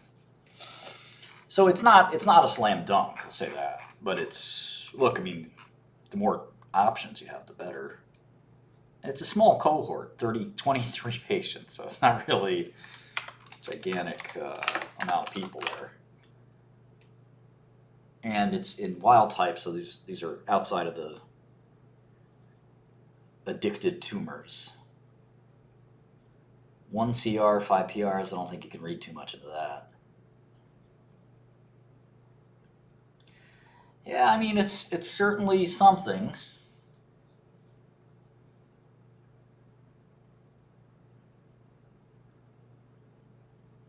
I just don't know if it's it's sort of tricky. You get the melanoma business. If you believe them, they seem to be good management. My numbers are too conservative. And I acknowledge they're conservative. And even though they're conservative, they give me a slightly higher stock price than even now, which is kind of in the margin of error. It's not really noteworthy. But they also have Proleukin, which I haven't been probably valuing correctly. I'm actually curious how they got Proleukin, so I'm going to look that up. Back to my Godel terminal. I'm going to just do Iovance, and I press backtick, which is the key next to 1, the backtick button on your keyboard. It's kind of hard to see sometimes, but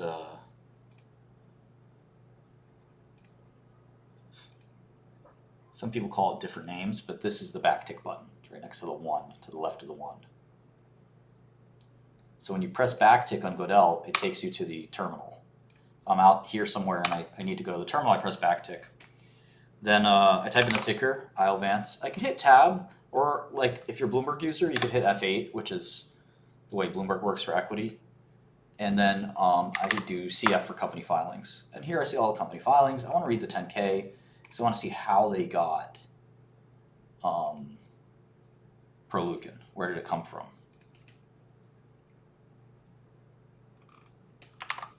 Just do a quick search.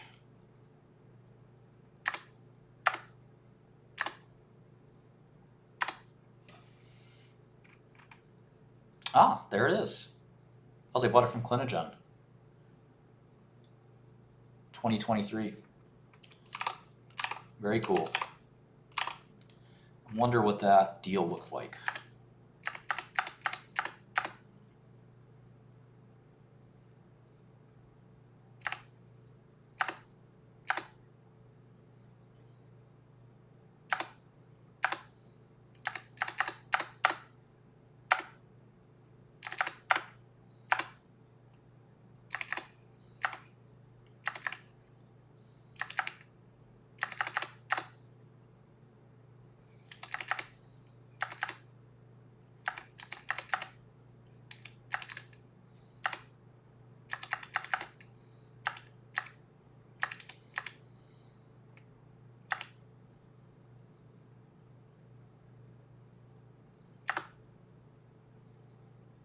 $212 million.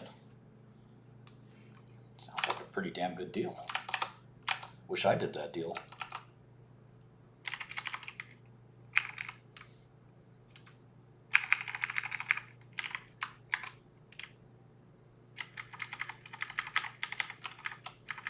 Shit.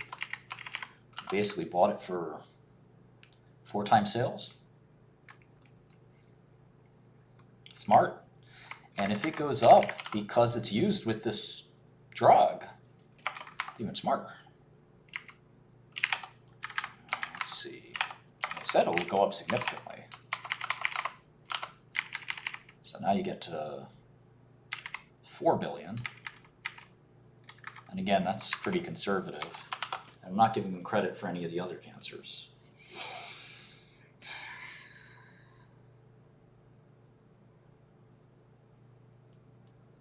Wish you could buy it a little cheaper.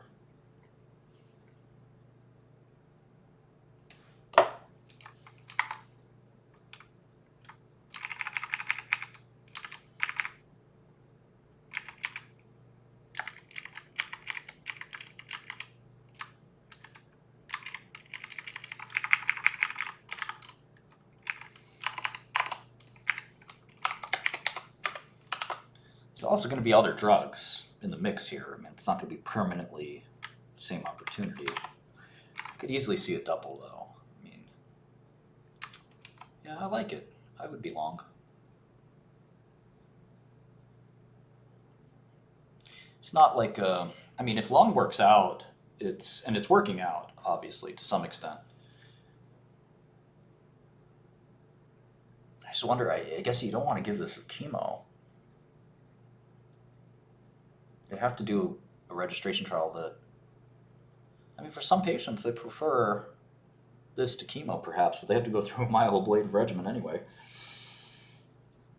I mean, you're going to get some market share in lung cancers. Maybe not, even if it's not that high, it actually, funny enough, the second-line lung cancer market is so much bigger than melanoma that even a small market share in second-line lung would give you a pretty substantial revenue boost. So I think this is double, roughly. I'm just kind of spitballing here. But it's early days. Those that lung cancer data is on 20, 30 patients. I mean, that's not not perfect. 23 patients. But it is a big unmet need. I mean, eventually you fail first line. What's up, Emmy, Dimitri? How are you guys doing? So I think it's a long. I would definitely own some. It's looks like very smart management, very attractive kind of stuff. All right. With all that said, anything I can do for you guys while I'm got about a half an hour or so to do other things other than Iovance. Thank you for your patience in this very deep dive. Let me add it to my list here.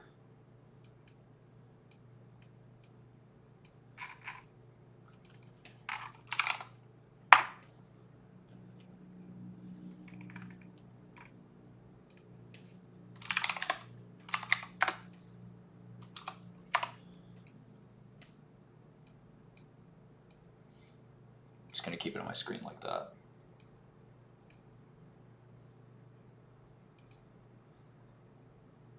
Someone wants Sangamo, someone wants Rust. The Rust wipe is tomorrow. I think shorting biotech is still a great sector or space. You can make a lot of money shorting biotech. Abio. I can look at Abio. As I mentioned, I thought about buying the whole company.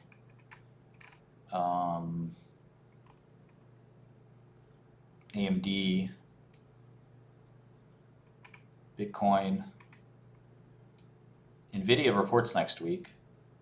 Some of us bought Zoom.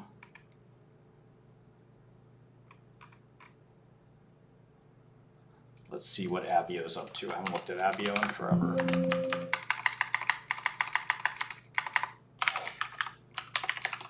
What is it? Still called Abiona?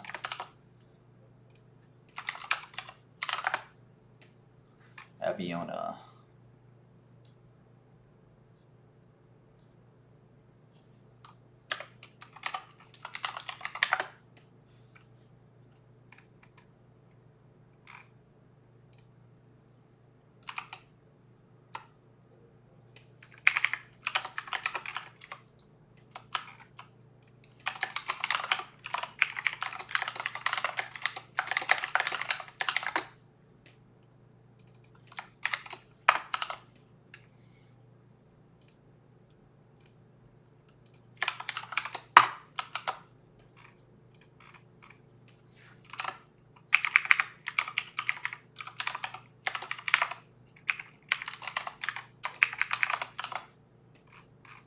You know, these guys always had a terrible balance sheet, always running out of money. Looks like they raised some enough to operate, but let's see if they have any debt.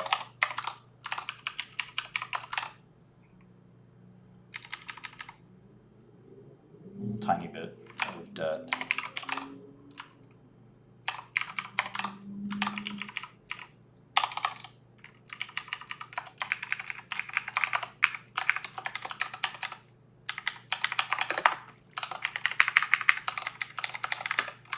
Pretty small enterprise value.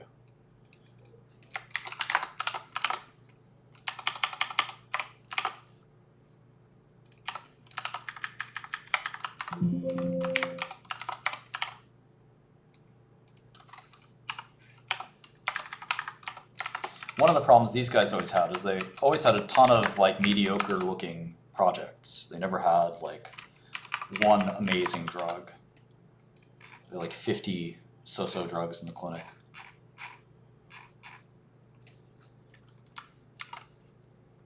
But it looks like they still have that same lead drug, which is for epidermolysis bullosa, which is a very fascinating disease. It's a weird blistering skin disease. There's another drug that's kind of beaten them to the punch. And it's weird because you have to graft the skin, the new skin on it. Yeah, I guess Iovance could get bought out. That's a good point.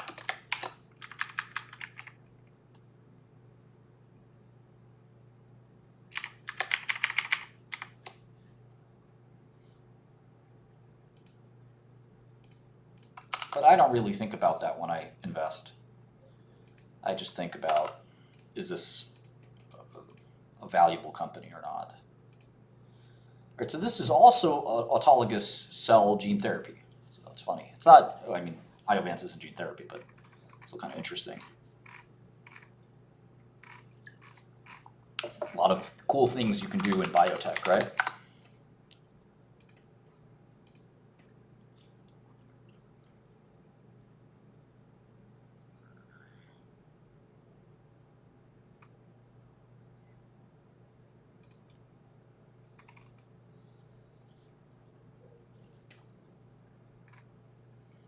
I got a complete response letter.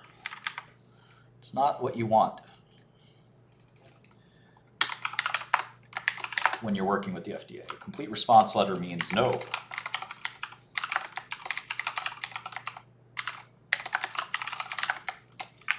Sometimes called a CRL. CRL in April about chemistry. I mean, the big question here is, can they be competitive with the Crystal drug, right? The drug has a funky name. Prademagene, zamikeracel.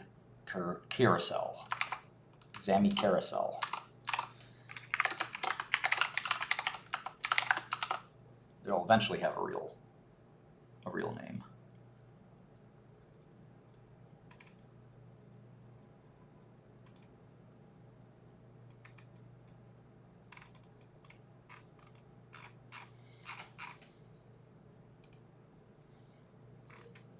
Medicare reimbursement decisions. Bizarre. It's not even approved yet.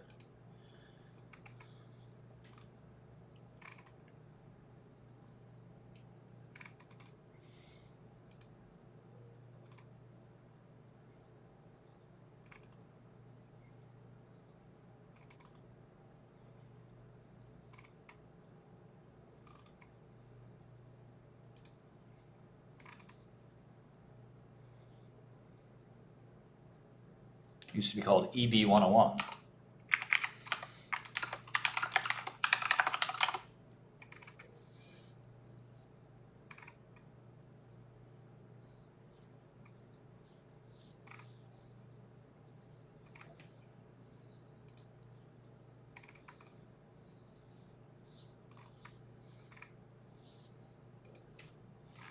Yes, this is their phase 3 trial.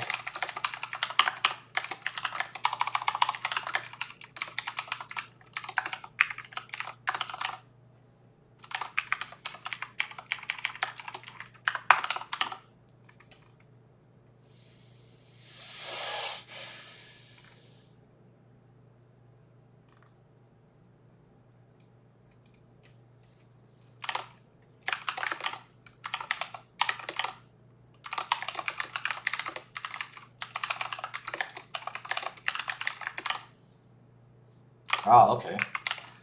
Pretty good data. So they double-blinded based on the wounds of the patient. These patients have these open blistering wounds. I won't show you pictures because they're very not great looking. And so they randomized them to placebo. So some patients got the gene cell therapy and some patients did not. And 81% healed versus just 16% with the other one. It's pretty good. These are really bad. Think about the worst blister, wound you can imagine. Now, there is this company, Crystal Biotech, and they have a similar drug, but it's FDA approved, I believe, and I think it sells. It's very, very good. You can see this person with some big scar over there. Oh man, view wounds before and after Vyjuvek treatment. I just want to warn everybody that if you don't want to see some fairly serious medical pictures that can be disturbing to some viewers, just don't. You don't want to see these. So you might want to turn away. Okay. It's not for everyone. So here's a pretty serious wound. And you can see some clearance.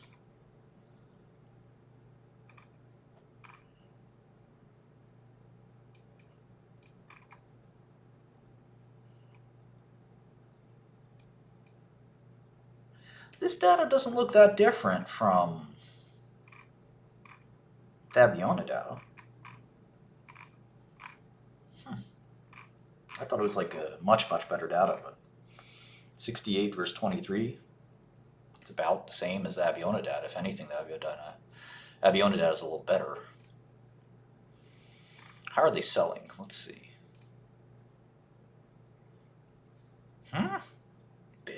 Big sales. Wow. All right. Well, that's interesting. It could be attractive. They're going to have to compete with Crystal, but Crystal has a $6 billion market cap.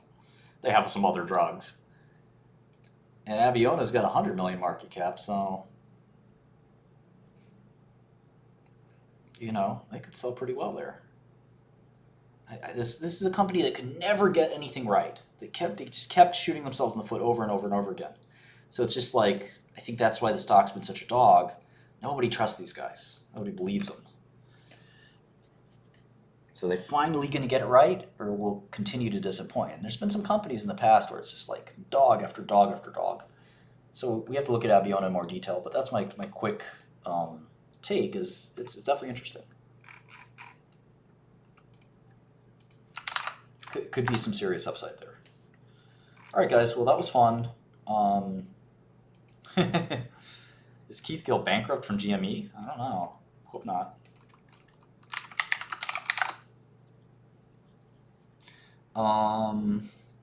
Yeah, anything else? Yeah, just let me know on Godel. I'm happy to do whatever homework you guys want on any stock. I enjoy it. Yeah, we're shipping some new things on Godel very soon, including new countries with real-time data in a bunch of different countries and a bunch of other new features. Thanks again, guys. See you later.